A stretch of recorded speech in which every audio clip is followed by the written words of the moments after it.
The following program contains views that are not those of WVTC, iNetworks Communications, their subsidiaries, affiliates, or financial supporters.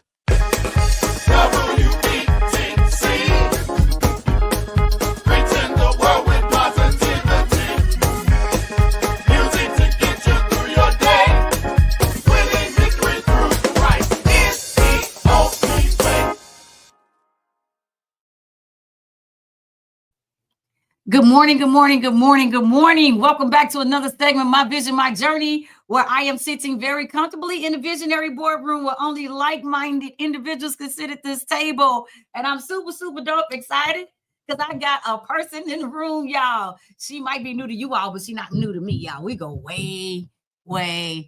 Way back. But y'all, this is my big sister right here. She don't know, but this person has pushed me back in the day, pushed me into my arenas, my areas, guys. And sometimes you got to be careful with what you ask for. Sometimes you ask for stuff and you don't know exactly what you're going to get. But I got a blessing when God really put me in an arena and a circle with my sorority sister, yes. But not just my sorority sister, my sister in Christ, but also my business sister. Every now and then you better have your business bestie out here that you can fall back on. But just watching her navigate, watch you navigate out here publicly, privately, and then also from a corporate standpoint, and then into the entrepreneur standpoint. So when we was just joking before we came on air, we was talking about the corporate thugging it. Every day we hustle. Every day is a hustle, So I just want to say thank you so much for even just helping to help me to navigate it back in the day. You didn't know that you was helping me to connect the dots to my next. So I want to say thank you so much. But guys, I got the dynamic. I have the awesome Miss Melinda Tyson at the table.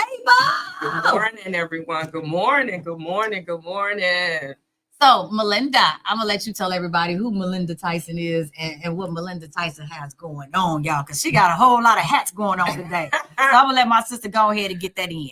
Well, good morning, everyone. My name is Melinda Tyson, and I'm just excited to be here with my baby sis, my soror, my business sister, Sharon Bell. I have to make sure, give the credit. But, my journey, I've been in human resources for 22 plus years, started from the bottom up, from being a HR assistant to going from a specialist to a coordinator to a business partner to a manager to a director onto executive level of human resources. And so currently I am in this space that I'm the principal owner of HR Solutions and Consultant. We provide HR solutions to companies, to individuals. We're here to meet your needs and everything related to HR. Mostly what I do is a lot of what they call fractional HR leadership for companies or individuals that don't necessarily want to hire a full-time HR leader, but you need someone part-time. You need someone to come in and do policies, procedures, talent management, performance review, get your systems, technology, event planning, recruitment fairs, training, just the whole gamut of human resources. And so been on this full-time entrepreneur journey, which is so funny. I'll say since college. Right. I'll say since college. Since college. My mom, back in the day owned a little, mom and pop store and sold hair care products, t-shirts, jeans, earrings and everything that you could think of. So, trying to make money in college, I sold earrings and stockings in college. Look, you gotta make a way to make a hustle, because in college you gotta be able to eat. Hey, everyone else is probably doing hair, selling food, but I sold earrings and stockings, so every week we could be cute for the party. That's a hustle, because it's funny you said that, because Sharice used to sell earrings too. Yeah. And in college, that's the way. But now you have to make a way, and I don't think that was. Even then, that was then you horning in and captivating on your gifts. Didn't even know back then that was your entrepreneur insert, but Yeah, so you have to. At this level, you always have to have multiple streams of income. There you cannot go. just depend on, a W-2. You need a 1099 as well. You need to have your own small business, home-based business to whatever you need to supplement that income as you are making those decisions of, hey, will I step out as a full-time entrepreneur, or will I continue to do both? Because there's nothing wrong with doing both. Right. There's nothing wrong with it. So, be clear, for those of us who stepped out on the full-time, journey, it definitely was a lot of prayer, a lot of crying, a lot of praying, a lot of crying, a lot of praying, a lot of praying. Say it again, a lot of prayer, a lot of crying, because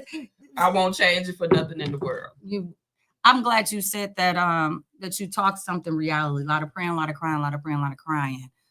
When I decided to leap into the actual full-time entrepreneur journey, I didn't know that that's what some people say. God told me. God didn't tell me nothing, y'all. God led me. It wasn't like he's like, tomorrow you're gonna walk out. The storm came. Yeah. Because guess what? I'm gonna tell you, he pushed me and he pushed me out. It wasn't, I didn't have no conversation. It wasn't tomorrow, pack your bags. The storm started happening. And when the storm happens, storms come when you don't listen. Yeah. And so mine came because I guess I wasn't listening good enough. So he pushed me out of mine into my actual full potential of where I needed to. I had to navigate the waters though. Yeah. I did. I had to navigate the waters and didn't know what that looked like. But at the same time, I had to trust the process. Trust the process. And so you have to trust the process. And then oftentimes too, you're going to fail at something. You are. I mean, you look for all of the failures so that you can get back up and do it again. Because if it's perfect and everything is going great, you have nothing to measure against what you can do better, how you can change, or how do I make this different? Failure is part of the process. It's part of the success.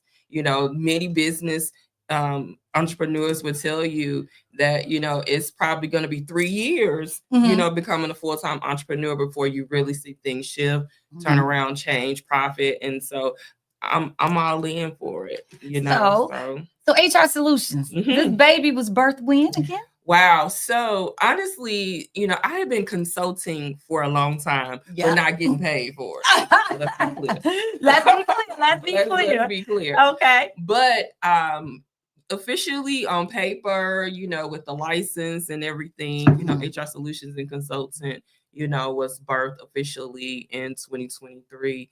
And I went through this process in 2022. I was going through this process, writing everything down in my journal, names, what I wanted to do, what I wanted to call my business, what did I want to focus on, what my tentacles wanted to be. And I did like a survey with my friends. I said, hey, I need a name, for my new business. And so I asked all my friends to send me ideas, and HR Solutions and Consultant came to life. And so, but I also was working my full-time job while doing HR Solutions. I had 3 clients that I was working with. And then, once the storm came and the push came, to make this thing full time, it's been a blessing. I mean, knock on wood. I've been grateful to be able to meet some great, wonderful people in Memphis. I guess I got to tell, I'm Chi-Town, born and bred. Right, because I was gonna say, Melissa, tell everybody originally where you from, what high school you went to, because that's what we do on my vision, my journey. So I'll insert that right quick. So Chi-Town, born and bred. Went to Holy Trinity High School. Went to Lewis University College. Private school girl. Wore my Catholic school girls. Yes, wore my shirt tucked in and my socks up to my knees. Our skirts, right? We had all those plaid skirts on. And so pledged Delta Sigma Theta, at Lewis University Theta chapter 1993. And so, have lived around the world a couple times, have moved to different states. And I've actually have been literally gone from Chicago since 2015. Yes. And I left in 2015. Wow, it's been a while. Yeah. I took a job in Cincinnati and worked there for a little while in the manufacturing industry. And my parents were living in South Haven, Mississippi, and in Horn Lake, Mississippi. And in 2017, my parents got ill, and I went to go visit them. And I just was like, you know what? I need to move here. Right. Because I needed to be close to my parents. They were aging. And I made the leap in October 2017 is when I moved to Memphis, and have been there ever since. And people like, so when you moving back? I'm like, I'm not. She found her home. I'm not. I love Memphis. I love the weather. I love the fact that there's, things to do. It's not too much and not too little, so it's right in the middle. It's always something happening, and always something going. Cost of living is really good, in Memphis. And so, I tell people, it's all where you are in life, and being close to family is important. So all of, my family is there. So Memphis is good to me. And shout out to Memphis because they're watching. I posted. Yes, I see we got some people checking in this morning. Yeah. We want to say thank you guys for another segment, My Vision, My Journey. I am sitting closely in the boardroom with my good sister, Miss Melinda Tyson, y'all. And I just want to say shouts out. Auntie Pat is watching. She said, good morning, beautiful ladies. Good morning, Auntie Pat. Auntie Pat up early this morning. I appreciate you, Auntie Pat, because Auntie Pat, baby, be getting her good sleep on. So thank you for checking in. Good morning, everyone. Yes. And then we got Bernetta. Is Bernetta still with us? I want to say good morning to you. She said, trust the process and don't be afraid of failure. Yes. I thank her for checking in this morning as well. I appreciate it. I appreciate it, guys. So all of you guys that are checking in this morning on Facebook, we appreciate you as well. And all of you guys that are checking in on Instagram, guys, we thank you so much as well. So Melinda, yes, I said, guys, I was bringing her in here to talk HR solutions and consulting. Before you got out there and you was doing it like people say as a hobby, before you started knowing that you needed to get paid, right? What really were some of the main things, the helpful tips that you were giving out to people in the HR world mainly? So as a consultant, one of the biggest things that, I do is I consult with businesses and leaders on any gaps that they have, within their organization. If you're having talent issues, if you're having performance issues, if you're having compliance issues, I'll probably say that is my biggest niche, is the compliance. So making sure your SOPs, your policies, job descriptions, background check, making sure you're compliant to hire, you're compliant to continue to have people, within your organization. So that's probably one of the things that I do most in my HR consultant business. Probably the second largest piece of my business is training. I do a lot of training. I do career readiness training for workforce development organizations. I'm also a certified Society of Human Resource Management vendor. So for those HR professionals who are looking to get certified, with their SHRM certification, ding, ding, ding, ding, right, to have all of those alphabets behind your name. Yes. So I'm certified to teach the SHRM prep course. Okay. So that, because that is a valuable certification for HR professionals that are looking for career advancement when it comes to next move in position, also next move in salary. It's important to have that certification behind your name. So I teach that course. I also teach what's called Essentials of Human Resources, and that is specifically for individuals who are new to HR. Maybe you were kind of pushed into it, wasn't necessarily what you wanted to do. And it's also really good for business owners who hire people. You're really considered, a small business when you have 50 employees or less, right? So once you start to have more employees, then you start to have more issues, right? So you have to make sure that you understand the essentials and the foundation of human resources so that you can make sure as employing people that you know what to do.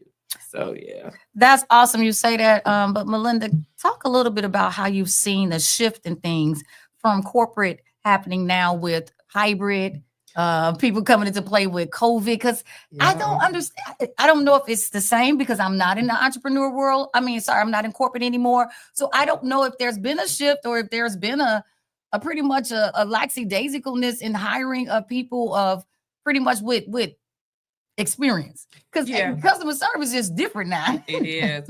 I would say that, post-COVID, we came into a market where it was truly an employee market, where employees were at the position to kind of request demand lightly, you know, the work environment, salary and pay and things, because we had gone through COVID with everybody working remote, right? So now you want me to come back into the office. So tell me why, right? So you're still having companies to battle, either having some positions that are 100% remote. You have companies who have positions that are maybe hybrids, so maybe you work a couple days remote and you work a couple days in the office. And I really just think it depends on the position. And then I also think too, it depends on management, right? You can have a good remote hybrid environment if you have expectations put in place, if you have deliverables put in place, and if you have check-ins put in place with your employees, right? Because I think a lot of times, you know, leaders think, oh my God, they're at home in their pajamas, you know, chilling, watching TV and working. Yes, sometimes we are, let's be clear. But the thing is, am I delivering, right? Am I producing? You know, so if I am checking all the boxes that I'm delivering, I'm being productive, I'm being engaged, you know, and doing the things that's expected of me as an employee, then let's talk about some more reasons of why you feel like I need to come into the office. So it's still a lot of conversation around it. You still have employees who, if they don't get 100% remote, they're just not, you know, taking the job. But on the flip side is that you do have a lot of positions that are 100% remote. So the job market for remote roles are there. So the opportunity is there. So again, I just think it's how you make sure that the parameters around what's a hybrid workforce and what that looks like. So Melinda, let's talk a little bit about your HR background. With you being in education. Good morning, Teresa. Thank you for checking in. I appreciate you. I see a few more people jumping in. Is it Mozella? Okay. Thank you for checking in. Good morning. Good morning. Good morning. So my sister you was in HR, and we were working. Actually, we were working with the I guess we were consultants. We were working. We were a vendor. We were vendor. Being in that realm of being a vendor, working with education. I know you left Chicago education system, and then you went down to Memphis education system. A lot, you said workforce development. A lot of our teens are not really workforce ready. And I want to speak from the African-American community. Can you tell some things? Because I know we have some parents on here. I have some parents that come to me. They nervous. Their kids are in high school, not ready for jobs. We're getting passed over for job opportunities. College, we're not ready. I don't know if really COVID kind of did some things to help prepare some of us. But can we talk a little bit about that? Yeah, you know, career readiness is important from high school, college, you know, mid-career transition. It's part of the process. You know, the biggest thing one of the career readiness trainings that I do offer is we go through a whole interview prep where I have a design document to teach you how to answer the questions, teach you to write down everything that you've been engaged in, because we forget, especially when we've had roles throughout the year, we're like, oh yeah, that did happen. So teaching them how to interview, teaching them work appropriate attire. Oh, Jesus. To go to an interview. Yes, Lord. And as well, what is work appropriate attire once you get into the workplace? Right? And that's, I guess, my question is, did that change too? Because of course, with they don't know anymore. Like people just come to interview wearing anything. Yeah, I mean, I just was on a panel in Memphis last week, and the topic was thriving in a multi-generational, workforce. And each workforce is different, right? When you think about our more seasoned, our baby boomers, we were suits, ties, professionally dressed, coming to work. We wouldn't think anything else. And then you get to Generation X, Gen Z, it was casual, business casual, right? So then now we're with our millennials and it's too casual. and I think, again, it's the environment, right? You have some work environments where it's definitely more professional, more suit and tie, more dress. You have other environments where it's more business casual. And then you have some environments that it's just really just come as you are. And so I think you have to coach them to dress according to the environment. Okay. And meet them where they are, right? Because a lot of times we can be critical, and you know, we can sometimes not come off in a way that we can relate or connect with our younger generation. Here is what's suggested. You know, as a leader, my approach has always been to ask questions instead of trying to tell people what to do, right? And to get them to critically think and process it on their own. Okay. Right. Okay. So, you know, the work, for the attire, the interview, other part of the career readiness training is professionalism in the workplace. Okay. What does that look like? You know, how you speak, how you interact, how you engage, what's your tone, right? Because nowadays they don't have to engage with a lot of people. And that's what I'm finding out, because they gamers. So when you're a gamer, you don't have to talk. And now we've put labels on our kids. Yeah. We want to label them as introverts and all those things. We don't even know yet. Yeah. But we put that because, oh, she don't talk, he don't talk, they don't like people. Oh, my child is an introvert. And so how do you get them to really engage in conversations to know how to speak when they don't talk a lot? And that's a good idea. That's a great question. You know, the thing about that is that you have to role play with them. Okay. You know, that's, you know, role play with them in different situations to how to respond and how to engage. You know, we talk a lot about social media. We talk a lot about email etiquette. Oh, Jesus, that's a big one. We talk a lot about, you know, you can't just respond yes or no. You know, you should respond back with a little bit of explanation in your email, text messages, you know, whether it's instant messages, you know, whatever you're using as a tool in the workplace. And so a lot of it is, I think we just have to take the time and patience to really, you know, show them and coach them and teach them, you know, instead of telling them. You know, I think that's the difference, you know, of them being, you know, more receptive to it, of what that career readiness look like at their specific level. I thank you for saying that, because we've been talking. Good morning, Mom. My mom jumped in here. I see my mom on here. Good morning, Mom. She said, good morning, beautiful ladies. Good morning. The thing of it is, I've been trying to get my audience ready for just our youth. Yes. My question oftentimes is, what legacy are we leaving behind? What are we doing to make sure we're creating that legacy, creating that wealth for our youth? Back in the day, I think we come from pretty much family of my mom and them tell us what to do. You know, we were told what to do, and it worked for us. Yeah, it worked for us. But nowadays, I don't know if people are scared to be parents, or, you know, we don't want to really parent the kids. We giving them too many choices, allowing them to just navigate through life on their own. And, you know, just that's not what I want to do. And we're like, oh, okay. And we're letting them just go. But again, our youth are not benefiting, and we're not giving it to them in the form of what we know they need. Yeah. So we're not doing ourselves any good. You know, we're hindering our future when we sit on our hands and don't say anything. But I know that there's young people out here that needs the help. My sister came to me and was like, hey, I got to get a resume for my nephew. And she was like, but it ain't never worked, you know? So it was like, I had to figure out, what do we put on this resume? What do we talk educational wise? So I know a lot of us has those same questions. Yeah. And if you don't need the information, you can be able to pass it along. So can you talk a little bit about that, Melinda, like what the resume should look like if they've never worked? Specifically for youth who has never physically worked a job, volunteer. You know, any volunteer experience that you've done, any church or community work that you've done. I would even say if there were projects or things that you've done around the household. I mean, you can translate any experience, babysitting into a work experience. Most often when you are a youth, you know, within that, you could get hired now, at 14, 15. Now, you know, honestly, they're looking that you have had some experience doing some kind of work consistently. And then they're also looking is, what is your customer service, right? What is your response to individuals? You know, what is your respect?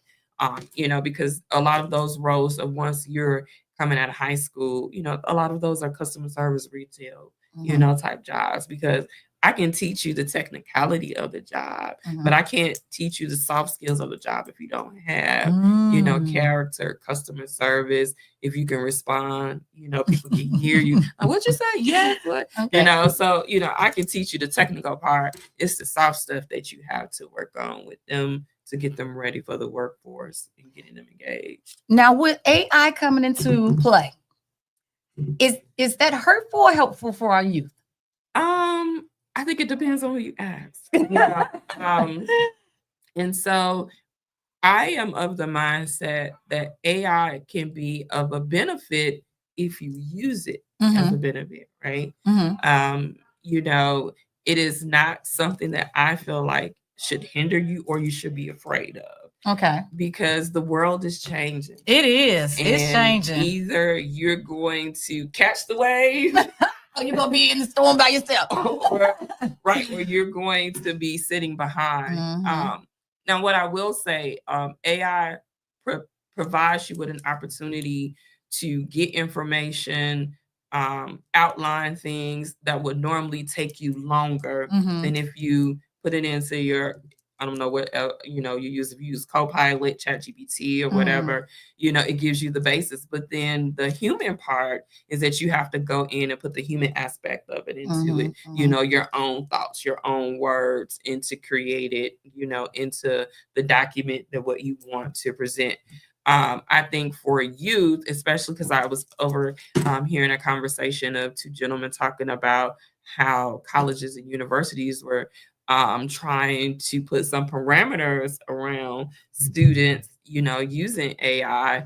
And again, I think that's fine, you know, as long as the parameters are clear and as long as the expectations are valid, you know, because sometimes it can be, you can tell them, oh, you can only use so many words, or you can only use so many prompts, and all these different, but anywho, but you know, I just feel like as long as you put the parameters behind it, I think AI is okay. And I think you need to start to teach, embrace, because again, that AI machine is just going to get bigger and bigger and bigger and bigger. And so you want to prepare not only our youth, our adults, you know, because the workforce is moving. It is rapidly. It's moving rapidly. Moving rapidly. And so, you know, I tell my HR friends all the time, you know, if you're not using AI to help you with specific projects and things that you're working on and to organize, you're working harder, because AI can make you work smarter. It could. And be a little bit more efficient, you know, but I feel like that is one of the things that you're going to have to embrace. It's not going anywhere. So for my ladies that's over the age of, my ladies and men, you know, we're over that 50. Yeah. And you still trying to, you're not ready yet to kind of really retire, but you still maybe want to take a different career change. What's your advice for those? I would say that if you're looking to take a different career change, start some training, take some classes in those specific areas that you are interested in. I would also say find those opportunities that you can volunteer and get the experience in. There are some organizations that you could do pro bono work in different fields to get experience, you know, for organizations. I would also say join associations, you know, join chapters, you know, for instance, currently in Memphis, I'm president-elect for SHRM Memphis, our HR association. And so individuals who are new to HR, want to transition into HR, I say, hey, get involved with the organization because you meet people, you connect with people, you work on committees and programs that you may have not necessarily would have been exposed to. So it gets you those opportunities. So find those associations and organizations that you can connect to that are part of those fields that you want to transition to. And if you're coming out of college, how soon that you should start that networking track? Because I know oftentimes we're not ready when we come out, and some of our kids is a little lost. So when should they really be on that track to networking?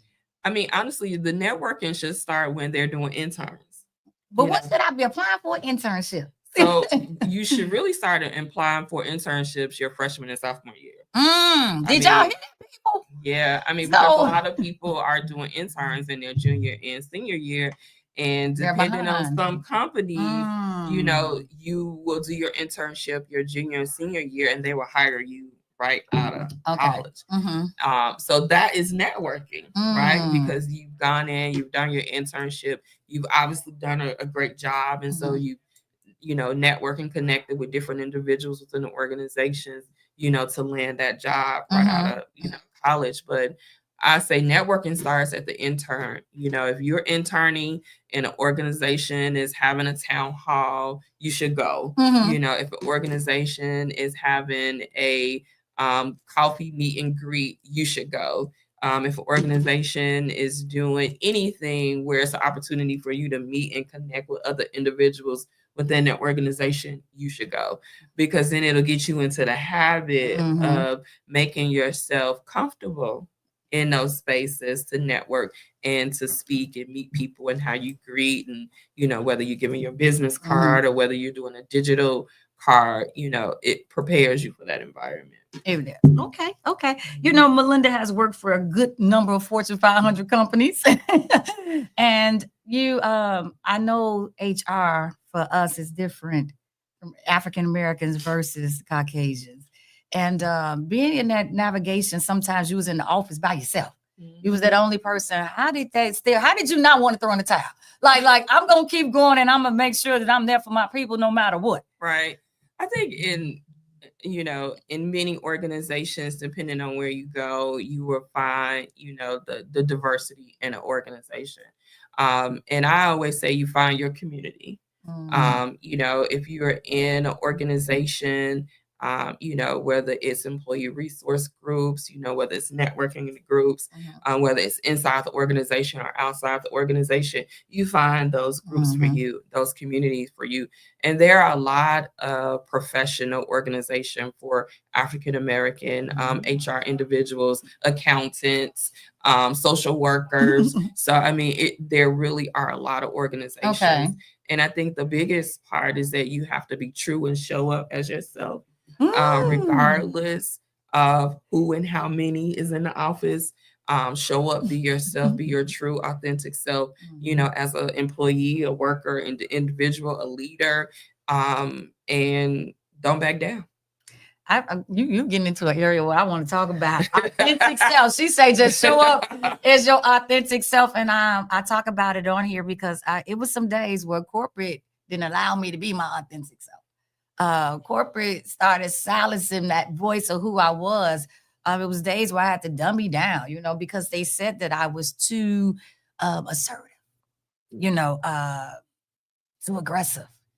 I don't have soft skills, but it was, you know, it's always those that challenge and want to buck the bar. It's those that don't want to do the work. Yeah. It's those that don't want to do the work. So it was often days I didn't know. I lost my voice. I didn't know who that person was because they silenced me. They was like, you too loud. You doing too much. She got to go sit down somewhere. So I know oftentimes we struggle in our voices. We have reviews that tell us one thing. HR don't back us sometimes. So talk a little bit about those arenas. How do you survive in those areas when people try to tell you you too much for our culture? Well, I think the biggest thing is that, you know, do you have a mentor, you know, that you can have those conversations with you? Because sometimes and this is outside of the individual's perception of who you are, right? Because that's someone's perception.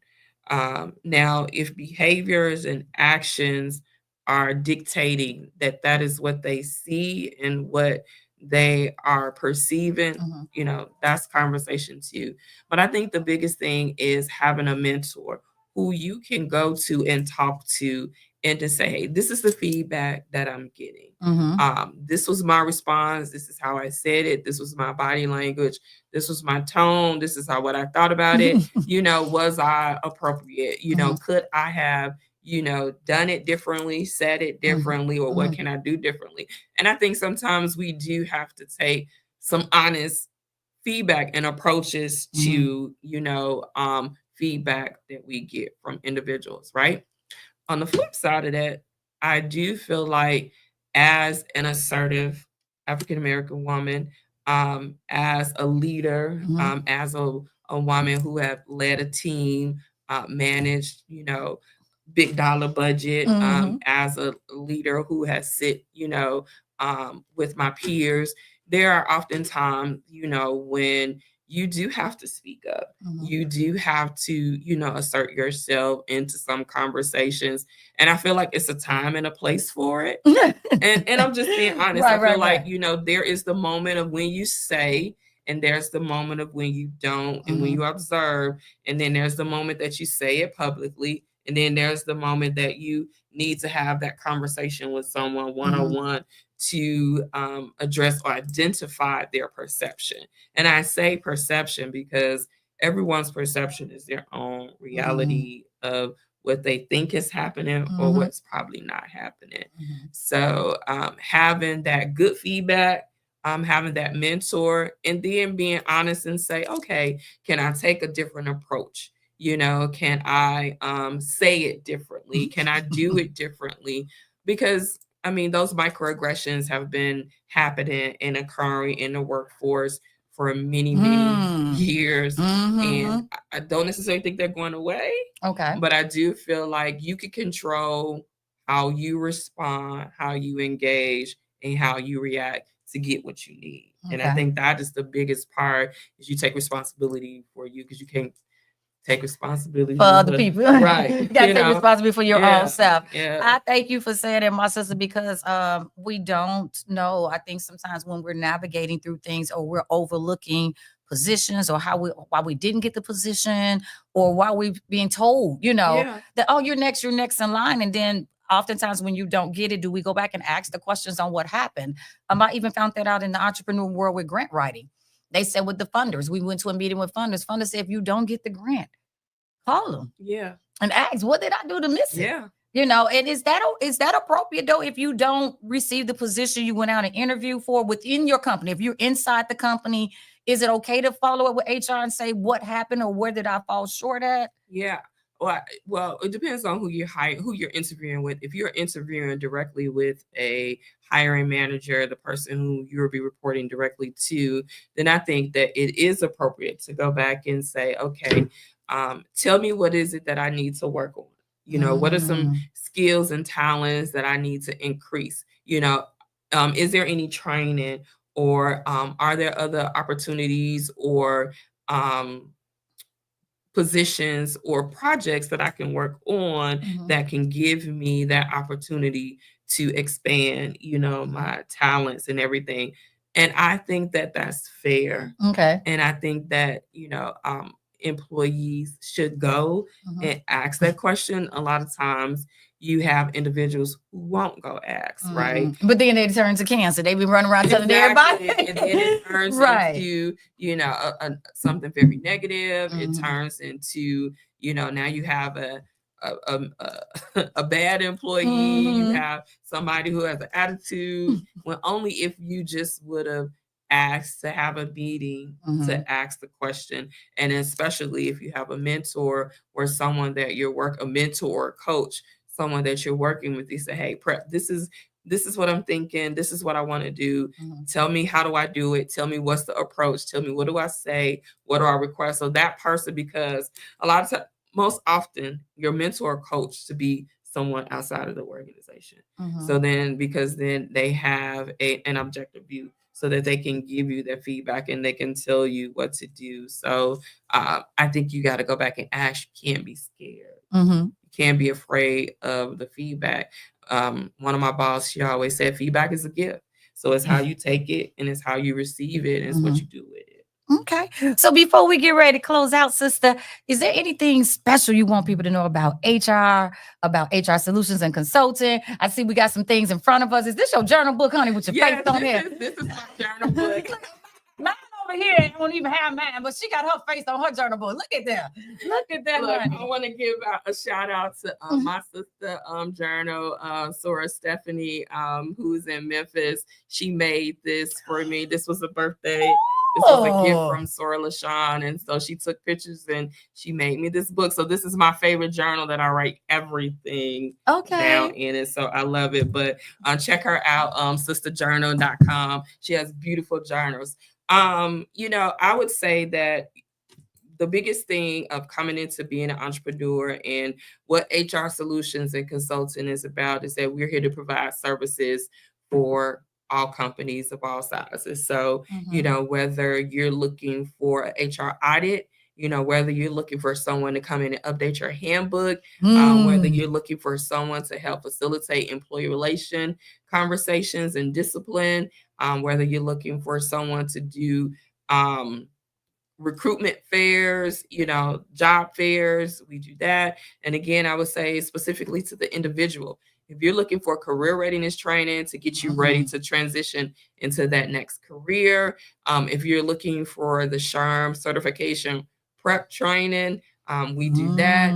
If you are a new HR individual and you're looking for the essentials of human resources, well, we can get you ready to give you those foundations. You know, we do that. So, you know, we are a full service HR organization and training. And so HR Solutions and Consulting is here to offer whatever it is that you need. So we offer 30-minute complimentary consultations to see what, you know, if there's a fit, if we can provide what you need. And so real quickly though, Melinda, how often should you be updating your handbook? Really, you should be updating your handbook at least. It should be reviewed at least every 2 years. Every 2 years. Okay. Yeah, and so if I'm just an entrepreneur, a small business, I got a few employees up under me, a few, maybe 10. Do I need a handbook? Yes, you do. Because again, if you have employees that you are hiring to do work, there is expectation for, you know, so that you know about if you have any benefits, if you have any leaves, ADA, immigration law, if you do a personal leave, if you have policy about call-ins, call-outs, policies about your discipline.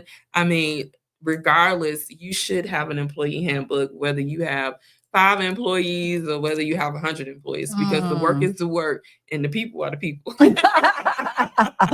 The people are the people, the people are the people. So you want to make sure that you're operating in good lines. And then the other thing is that think about getting all your policies and procedures done on the front end, because now you've built that foundation, right?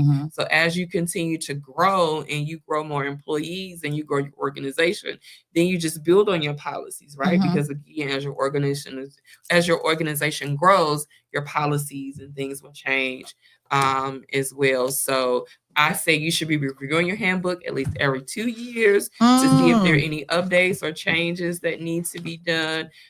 Specifically, you know, with changes in laws and government, you may have to make some adjustments on some things. So I say every 2 years. Every 2 years. And then for those that are looking to step out of that comfort zone, get pushed in the waters, those that sitting uncomfortably, and you comfortable being uncomfortable, but you want to make that move, what is your advice to that person? Do it. I mean, honestly, just do it. Like Nike, just do it. Just do it. I mean, because you'll never know until you jump out. You're right. You know, and what's interesting is that in this journey of moving into a full entrepreneur, I've had a few recruiters and organizations reach out. And I'm like, I know, don't let devil get busy, because they'll dangle that carrot in front of you. They'll dangle the carrot and have you like, I'm not really looking for a W-2 role at this time. I'm, really, focused on, my full-time business, because again, if I don't give it a shot, then who will and what will? And I feel like this is the time for me to step out and do it. So again, my sister became an HR consultant because that was her career path. But a lot of you guys, accountants. Yes. If you're a specialist, if you're doing the accounting work, it's an opportunity you can be a consultant. Yes. And you need to call my sister so she can help you get on the right track and she can give you some information. Thank you for jumping in there, Corey. I appreciate you this morning. I got one of my other media brothers on here. Gerald jumped in there. I appreciate you. Auntie Pat say congratulations to you, Melinda. Thank you so much. I appreciate you guys. It is very important that you start honing in on your craft. Yeah. And like she said, get you someone that you can talk to, a coach. And a lot of us, we are not necessarily have to be mentors for us, but we can be mentors for other people. Right. So if you come across the information, y'all know I love it. Hit that share button. Do me a favor now. Hit that share button right now. That's all you got to do is hit that share button, because it might not be for you. You might be retired, but you have nieces, nephews, grandkids. You got, aunts and other aunts and uncles that need to get this information, because oftentimes in the village, if we don't share the information, how they gonna get it, guys? So we in the community, for the community, by the community. And I thank my sister coming all the way from Memphis. Oh, look at that. Glad to be here. And I want to give a shout out to my mom in Memphis, Tennessee, Marjorie Tyson. Give a shout out to my sister Stephanie's and I also want to shout out my hairstylists who keep me slayed and laid, Erica Nathan. Yes. And thank you to my pastor, I love her so much, the Reverend Dr. Gina M. Stewart, Christ Missionary Baptist Church. And so shout out to my sorority chapter, Shelby County, Tennessee, alumni chapter, and Sherm, Memphis chapter. And so those are my organizations that I'm very much heavily involved into. And so I love all of them. And I just am thankful for everyone who has, supported me and on this journey of being an entrepreneur. And, I always say, my dad used to tell me all the time, you always treat people right. When you treat people right, it'll come back to you. And so it's been a blessing for all the referrals and the business contracts and just the networking and the connection. Baby, when we say networking, this is right here. She didn't mention the social butterfly aspect. But we talked in business, but we gonna get to it, because this one, and just New York, you was in New York too. Oh my God. This lady done created spaces everywhere she goes. If you don't know Melinda Tyson, today, baby, you better find out, because next week she might be, you never know. She might be in Arizona, turn around, she'll be in Africa. This girl do not be still. But wherever you go and plant your feet, you make a home. So Social Butterfly Events and Promotion is my event planning and my promotions company. And, that tagline is connecting people to events. I think the biggest thing is that providing a community for people to come out and network and have a good time. As an event planner and as the coordinator of the events, of stuff that I do, I love to see people having a good time. I do too. I love people being able to come to an event to get a grand experience, to make them feel good, and for them to, want to come back. One of the events that I have done in Memphis is called Sis, Let's Talk Business. And it is a networking event to where entrepreneurs can come together as women and create a safe space to ask questions, of being an entrepreneur. And I say that this is the space for us to share and to provide tools and resources. And I said, if, for individuals who feel like, they don't want to share, they don't want to give a tidbit, or they feel like, they've arrived, it's not the space for you. Because my intent is to create a space where an entrepreneur can come to you and say, I'm having trouble with pricing my product, or, I'm trying to write this contract, and, let me send you a template. I mean, why wouldn't you? I mean, your service is your service. My service is my service. So, if we can help support each other to be of more of an impact. That go that word, to be more of an impact in our community and to other leaders, then we're doing what we're supposed to do. So I did assist Let's Talk Business Fireside Chat here in Chicago in April. And so Memphis is coming. It's coming. They've been asking me when it's coming. But those are events and networking events that I do to bring women entrepreneurs together so that they can network, connect, and meet those mentors, meet those advocates, meet those coaches, to help them in their business, because we all need help. And she'll be back in the Chi-Town, and we'll have one for you guys. And so Mazzella said, do you have a Zoom and a number? How can they reach you?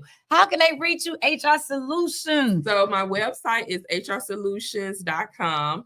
I'm also on LinkedIn as Melinda Tyson. You also can reach me on LinkedIn under HR Solutions as well. So for my business, if you want to get connected to me, my LinkedIn is the place, is all business there. So Melinda Tyson at LinkedIn. And no, I do not have a IG account for my business account yet. My marketing team is working on that, and we're working on a YouTube channel. So all those things, are being worked on. So we thank you so much for stopping by the Visionary Boardroom where only like-minded individuals can sit at this table. And I thank you for tuning in to WVTC because we are winning victory through Christ over here, guys. And before I close out, I just want to leave you all with a little message. I want to say, stop comparing yourself. Stop comparing your journey to others. Yeah. Stop comparing your journey to others. God's promises will come to you when he sees you are ready. Yeah. Promotion is not external, it's internal. God is shaping you, molding your character. And before the door opportunity swings wide open, God is doing something internally in you. He is working on you, preparing you so when the promotion takes place, the transformation has already begun on the inside. Yeah. Preparation is unseen, guys. I know sometimes we feel like we look at people, God preparing you spiritually, physically, and emotionally. He's aligning your heart with purpose. So oftentimes we looking at other people and we feel like it happened overnight for them and we don't understand. They was in a preparation season. So preparation precedes promotion. You're looking at success of others and not realizing it took preparation stages. All you see is their long season of growth. But you don't understand. God is preparing you for your trials and oppositions that will inevitably come when you begin to walk in your purpose. So guess what? You are not in the wrong lane. Stay in a faith lane. Don't get in that doubt lane, guys. I appreciate my sisters for stopping by the Visionary Boardroom, guys, all the way from Memphis, Tennessee. Won't he fly me and won't he do it, y'all? This is my soror. This is my sister right here. This is the business bestie of mine. And she gonna come back to the shop. She be sneaking in and out of here. She be flying up in and out of here. And I be like, sis, wait, I catch you. But I thank you so much for taking the time. It meant so much for me out of your schedule to stop by the boardroom, guys, and show us some love. So I'll be back. She'll be back. And when she come back, Social Butterfly and Mrs. Bell, we're going to do some things, y'all. We're going to put something down for you guys. But I thank all my coffee and conversation sisters that was with me on Saturday because that's what I've started. Okay. So every first Saturday of the month, I have ladies that come together and we have coffee and true conversations. So it's a safe space for women to come together. A safe space, guys. And it's not about no new friends. Because sometimes you can't talk to your friends what you want to talk about business-wise because they're not in business with you. So I thank you. I thank the man above who allowed me to be who I am 365. I thank my parents for laying that foundation, my mom and my dad. Thank you, Auntie Pat, for checking in. And to my American Express card, my husband, my right, my left. Mr. Bell, my front, my back. I never leave home without it. I thank you guys so much. And to WVTC and my media family, appreciate you. Love you guys. Y'all take care and see y'all next week. See you next time. Peace. Go to your Apple or Google Play Store and download the WVTC Gospel Radio app today. You can also say, Alexa, play WVTC Radio Skills. Would you like to play WVTC Radio Network? Absolutely. Download it today. Views made on the preceding program are not those of WVTC Radio, iNetworks Communications, or their financial supporters. Winning victory through Christ, WVTC, Allsip, Chicago, and iNetworks Communication Station.